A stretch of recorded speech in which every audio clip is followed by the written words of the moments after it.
గోవర్ధన్ రెడ్డి గారి అరెస్ట్ వల్ల వైఎస్ఆర్ కాంగ్రెస్ పార్టీలో ఇంకా చెప్పాలి అంటే ఈరోజు జిల్లా అంతా కూడా వైఎస్ఆర్ కాంగ్రెస్ పార్టీ ఒక తాటి మీద ఆయనకు అండగా ఉంటాం.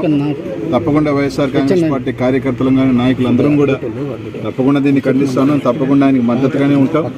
ఈరోజు జగన్మోహన్ రెడ్డి గారిని ఈరోజు రాష్ట్రంలో నాయకుల మీద కేసులు పెడితేను లేదా కార్యకర్తల మీద కేసులు పెడితేనో వైఎస్ఆర్ కాంగ్రెస్ పార్టీ భయపడిపోద్దో సడిలిపోద్దో అనుకోవటం మూర్ఖత్వం. ఈరోజు ఈ రాష్ట్రంలో చూస్తూ ఉన్నారు.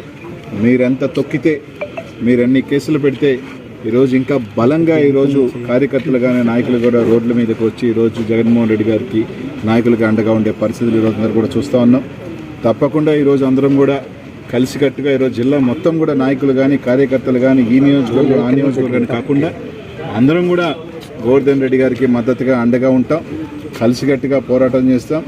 ఎన్ని కేసులు పెట్టినా ఎన్ని చేసినా కూడా ఎవరూ కూడా ఇక్కడ బెదిరేది లేదని చెప్పి తెలియజేసుకుంటూ తప్పకుండా న్యాయస్థానాన్ని మళ్ళీ కూడా అప్రోచ్ అయ్యి తప్పకుండా ఇంకా కూడా రెట్టింపు ఉత్సాహంతో ఎన్ని కేసులు పెట్టినా ఏమున్నా కూడా రెట్టింపు ఉత్సాహంతో పనిచేస్తాం. కలిసికట్టుగా పనిచేసి తప్పకుండా రానున్న రోజుల్లో ఒకటైతే చెప్తా ఉన్నాం. ఈరోజు మీరు ఇచ్చారు, కేసులు పెడుతున్నారు, ఇక్కడితో ఏమి అంతమేం కాదు. రోజులు ఎప్పుడు కూడా ఇది ఒక చక్రం. ఈరోజు మీరు అధికారంలోకి వచ్చారు, మాకేముంది మీరు చూపించాలనుకుంటున్నారు, చూపించారు.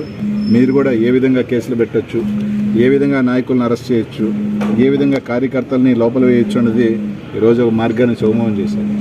తప్పకుండా అదేవిధంగా మా నాయకులు చెప్పినట్టు ఇదే విధంగా ముందుకు పోతే అందుకు రెట్టింపు ఇంకా కూడా దానికి ఇదిగానే ఉంటుందని చెప్పి తెలియజేసుకుంటూ ఈరోజు జిల్లా మొత్తం కూడా వీళ్ళు వాళ్ళు అని లేకుండా ఈరోజు గోవర్ధన్ రెడ్డి గారిని ఏదైతే అరెస్ట్ చేశారో తప్పకుండా ఈరోజు వైఎస్ఆర్ కాంగ్రెస్ పార్టీ మొత్తం ప్రతి ఒక్కరు కూడా ఒకటిగా నిలబడి ఆయనకు అండగా ఉంటారని తెలియజేస్తారు. మరిన్ని అప్డేట్స్ కోసం మన HN9 టీవీ ఛానల్ ని సబ్స్క్రైబ్ చేసుకోండి.